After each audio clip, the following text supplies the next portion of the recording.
Vamos tratar agora do tema mais importante da agenda brasileira na atualidade. Não vou falar dos 564 mil mortos da Covid, nem do desemprego de quase 15 milhões de brasileiros. Também não é sobre a inflação que está em alta, os preços subindo, a gasolina a R$6, dólar a 5,30, nada disso. O assunto mais importante da agenda do Brasil hoje é o voto impresso auditável. Sim, é sobre isso que a gente vai falar. E para falar sobre isso, como nós temos muita responsabilidade, muito respeito com quem nos ouve, com quem nos assiste, nós convidamos a pessoa que mais entende de urna eletrônica no Brasil hoje, vai falar com a gente aqui diretamente do TSE, para encerrar esse assunto sobre as urnas eletrônicas, sobre fraude, sobre se o voto eletrônico é confiável ou não é, se teve hacker, se não tem. Nós convidamos, e ele gentilmente aceitou, está interrompendo a sua agenda aí para nos atender, o secretário de Modernização e Gestão Estratégica do Tribunal Superior Eleitoral lá em Brasília, Bruno Andrade, que já deve estar nos ouvindo. Bruno, você está ouvindo a gente? Tô sim, senhor. Tudo bem? Alô, estou ouvindo. O meu nome é Aldrin, aparece Silvano aí para todo mundo, é uma pegadinha, tá? Isso é uma pegadinha aqui, quem tá falando é o Aldrin. Tá com a gente na mesa aqui? Não tem Silvano problema. é o nome dele de drag. Silvano é o meu nome na lista da Odebrecht. Marcelo Vitorino, professor Marcelo Vitorino está aí com a gente também. E a Fernanda Camargos, que também é especialista em comunicação, jornalista. Enfim, eu pedi para o Bruno conversar com a gente hoje, porque esse assunto parece que não morre, né? O tal do voto impresso auditável. Tem um aposto ainda. Voto impresso auditável com contagem pública. É isso que o presidente quer, né? Cada hora aumenta um pouquinho o que ele quer. Mas, enfim, na semana passada o presidente deu uma entrevista longa ao lado do deputado federal do PSL, o Felipe Barros.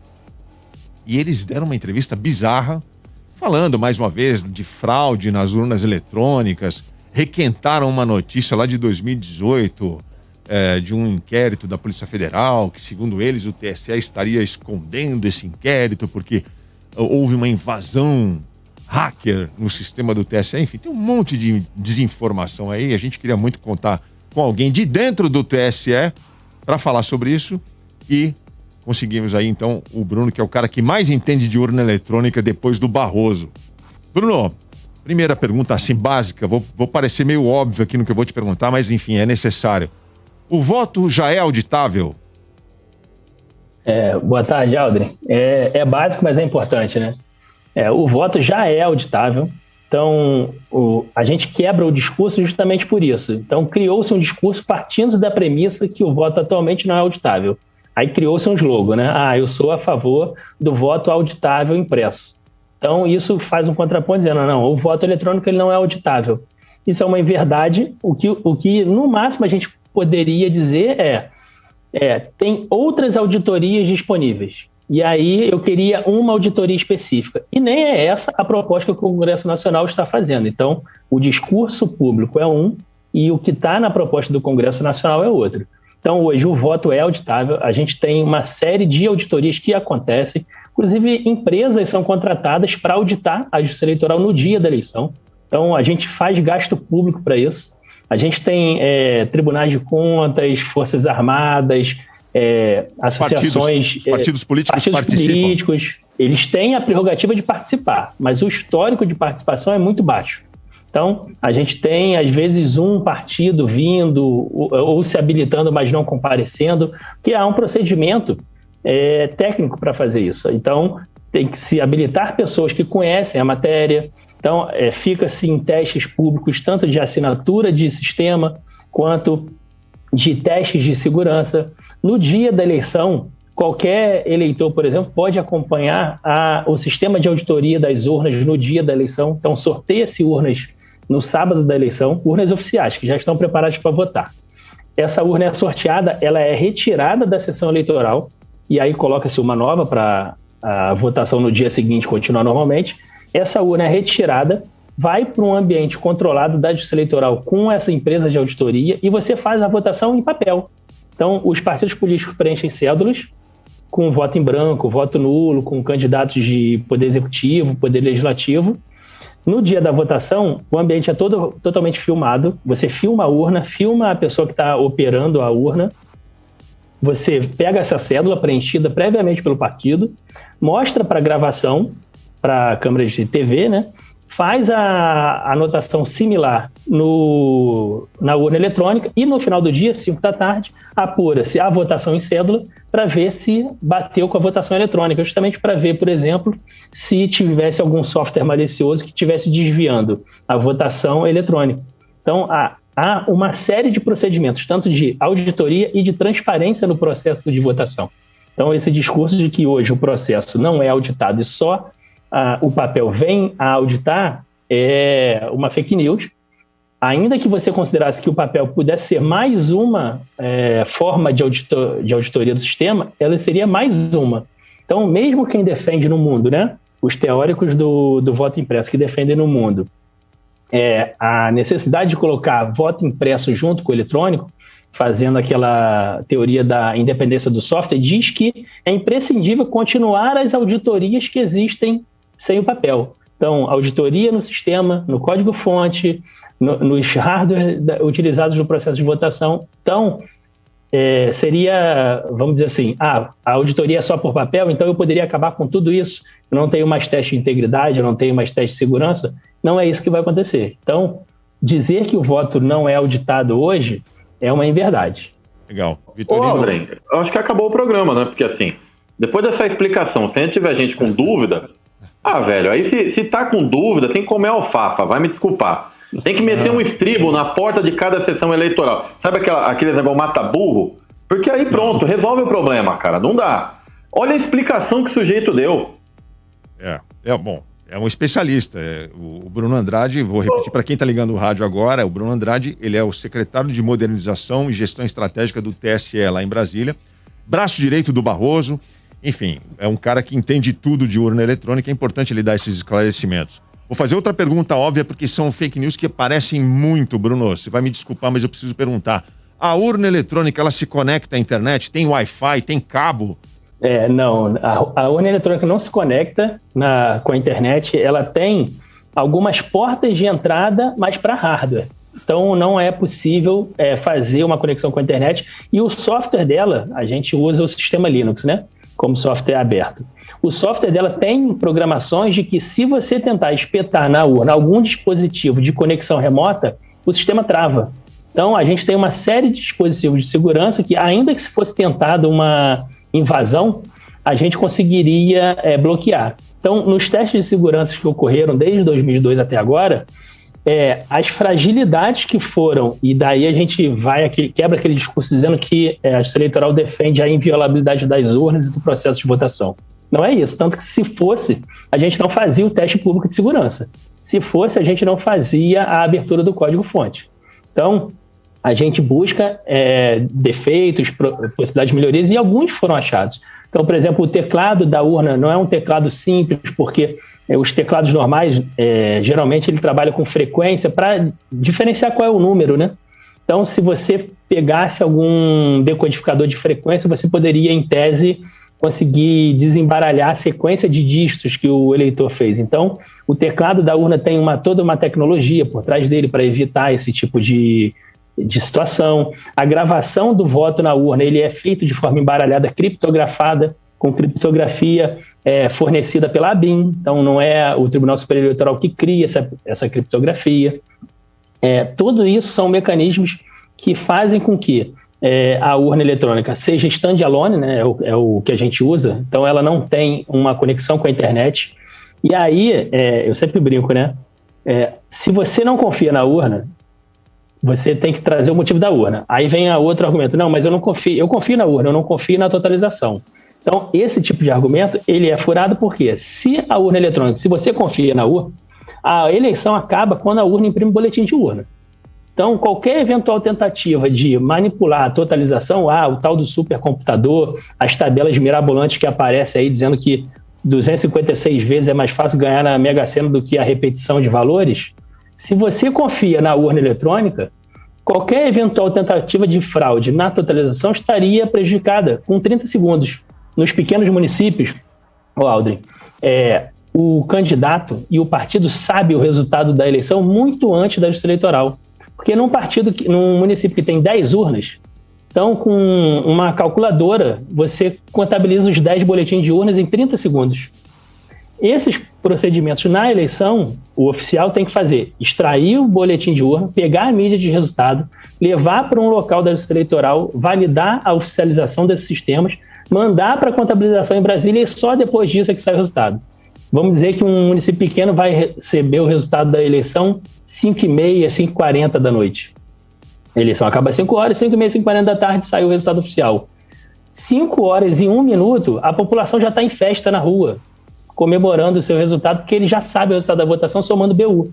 Então, se o supercomputador do TSE viesse a burlar essa contabilização e mudasse, em 30 segundos depois do resultado da votação, isso seria descoberto facilmente em qualquer rincão do Brasil. Não é, não, para presidente da República, não, porque o boletim de urna ele é único.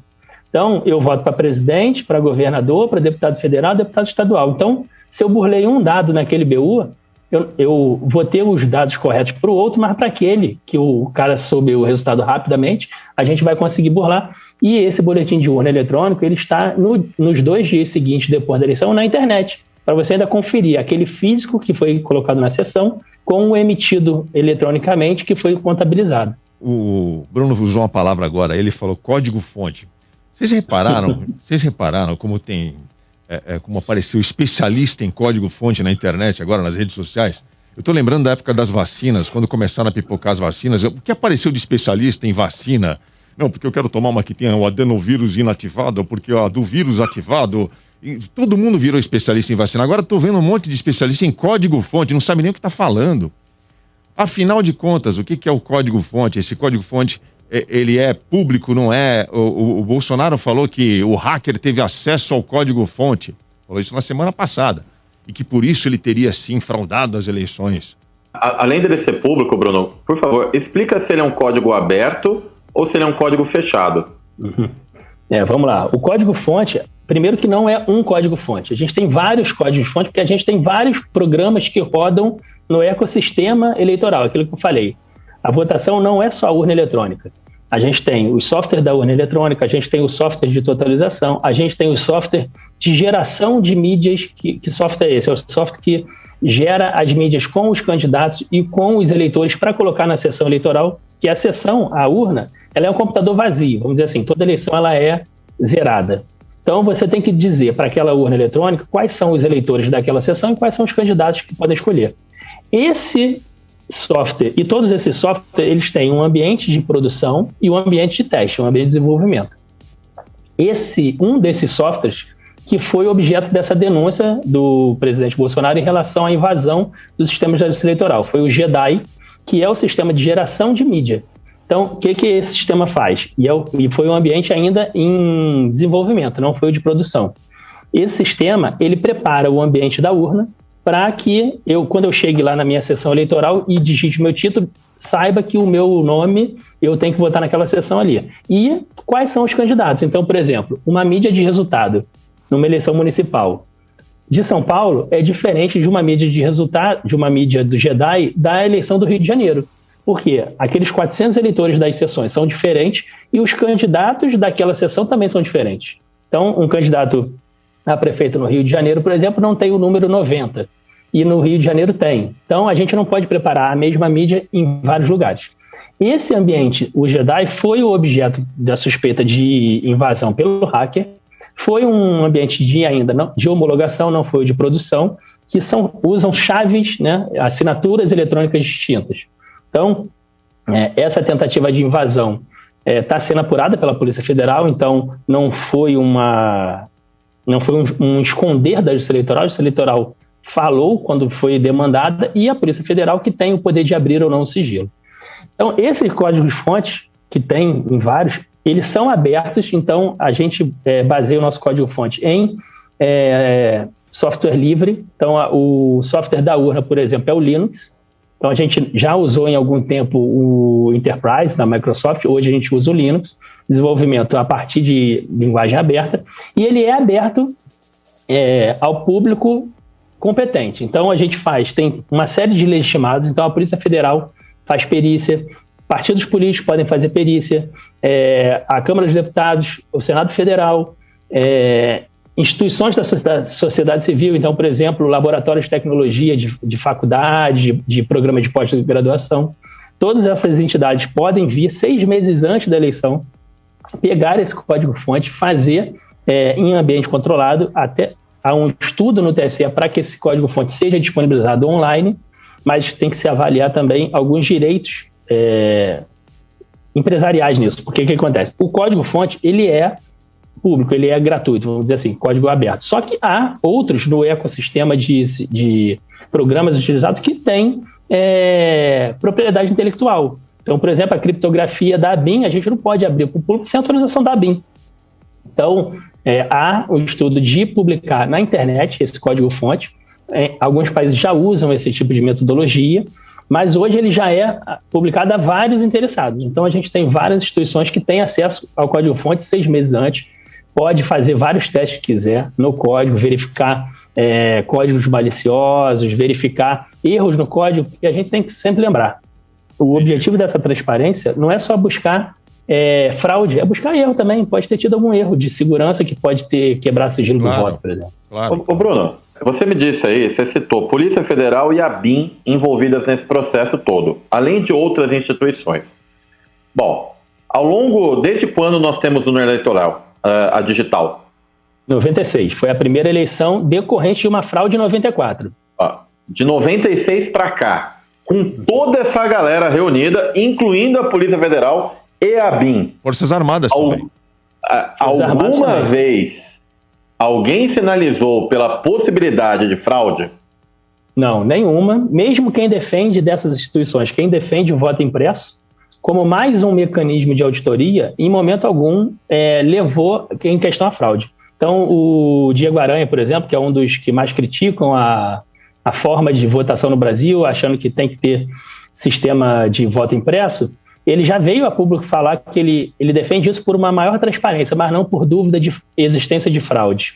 A Associação dos Peritos da Polícia Federal também veio a público recentemente, tem acho que uns 4 ou 5 dias, dizer que ela é a favor da impressão de voto, mas que isso não está baseado em qualquer perspectiva de fraude que tenha ocorrido, que ocorra ou que venha a ocorrer futuramente, mas sim uma questão de transparência. Todas essas entidades que vêm não alegam fraude. Ou seja, são 13 eleições e ninguém falou de fraude. Isso, ninguém. Até Bolsonaro, o momento, ninguém falou que teve fraude. Eu tenho uma pergunta também para o Bruno. Peraí, o Bolsonaro falou que teve fraude em 2014, que o Aécio é que ganhou. Vocês do TSE.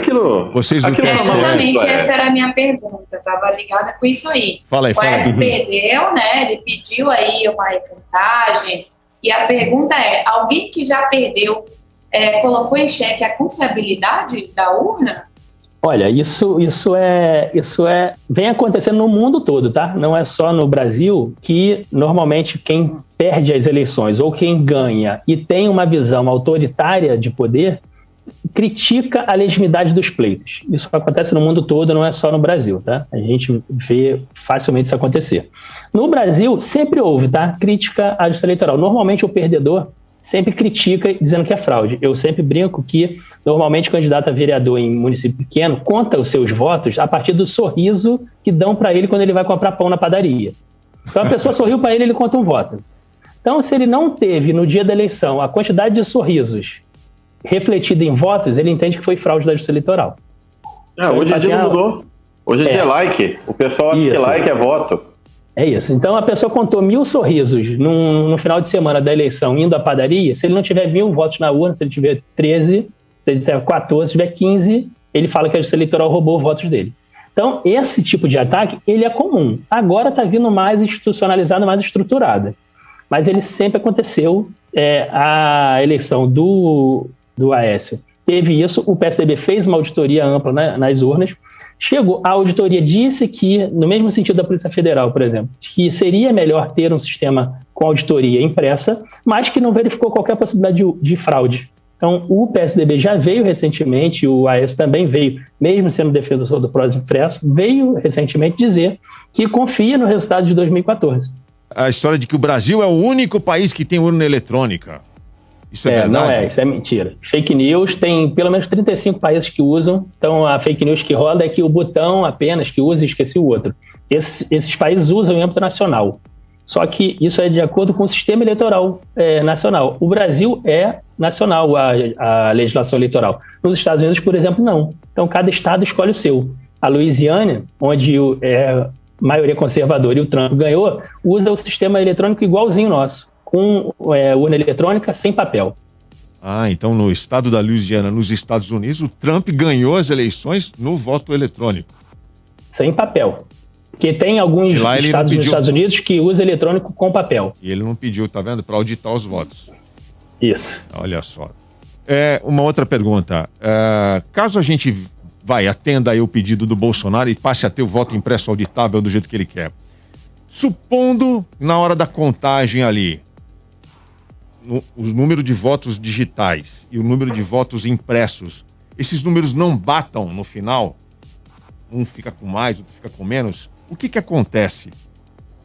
Olha, deixa eu te falar, não vai chegar nem a esse ponto que você falou, Aldri, porque o projeto que está hoje no Congresso Nacional diz que, uma vez implantado o voto em papel, só vai valer o voto em papel, não vai haver conferência com o eletrônico. Por isso, o discurso de que isso é uma proposta de auditoria é mentira.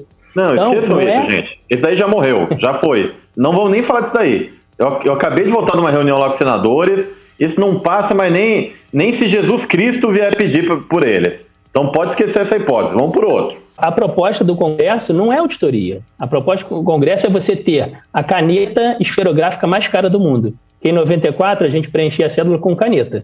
A gente vai ter em 2022, se passar a proposta do Congresso, a caneta esferográfica mais cara do mundo, porque ao invés da gente preencher a cédula com a caneta, a gente vai preencher tecnologicamente com uma urna eletrônica.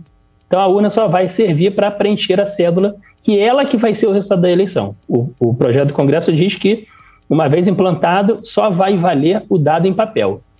Vai valer o que está no papel, é isso. Isso, mesmo se tiver 600 cédulas numa sessão onde tenha 400 eleitores. Você também é professor de história, você também estudou história, não é, Bruno? Sou formado em história também. Me fala. Comunista também. Todo mundo, na opinião do gado, todo mundo que sabe ler e escrever e consegue pensar é comunista. Fez faculdade de história, é comunista. Com certeza. Bruno, desculpa a brincadeira, mas assim, antes da urna eletrônica, o que diz a história das eleições no Brasil? Tinha fraude? Tinha voto fraudado? A gente tinha 3 tipos de fraude, basicamente. Primeiro é uma em quem fazia a eleição. Então a gente tinha o voto em bico de pena, né, que eram as mesas de apuração que manipulavam os votos. A gente tinha voto no pelourinho, né, a gente tem uma série de fraudes que era quem executava. Quem executava as eleições no período da colônia, no período do Império, era os próprios partidos políticos. Então era o lobo cuidando do galinheiro. Com o avanço e a criação da justiça eleitoral, a gente migra para 2 fraudes. Uma, primeiro, na cédula. Então, as cédulas, ainda que eram feitas pela justiça eleitoral, a cédula era feita pelo partido. Então, a gente tinha o voto de formiguinha, o voto de cabresto, e tinha outra fraude grande que era na apuração dos votos. Então, a gente, em 94, como eu falei, teve uma grande fraude generalizada no Rio de Janeiro, na cidade do Rio de Janeiro. Inclusive, o atual presidente do Supremo, o ministro Fux, à época era juiz eleitoral, foi ameaçado de morte, inclusive, porque desbaratou uma quadrilha que fraudava a apuração das eleições. Na segunda eleição, teve que botar gente infiltrada da Polícia Federal e das Forças Armadas para verificar se iria tentar de novo ou não essa fraude. Então, são essas várias fraudes que a gente tem. Eu lembro da leitura da Lilian Moreira Schwartz em 1930, a eleição do Vargas. Os 2 partidos, tanto o ganhador quanto o perdedor, falaram que teve fraude, mas como é do jogo, deixa pra lá. Muito obrigado, viu, Bruno Andrade? Excelente entrevista, obrigado pelos esclarecimentos, obrigado por você ter arrumado tempo na sua agenda aí, viu, cara? O Bruno, tá aqui. Bruno falou com a gente, é o secretário de Modernização e Estratégia do Tribunal Superior Eleitoral. Obrigado, Bruno. Obrigado pelo convite, um abraço, gente. A grande verdade.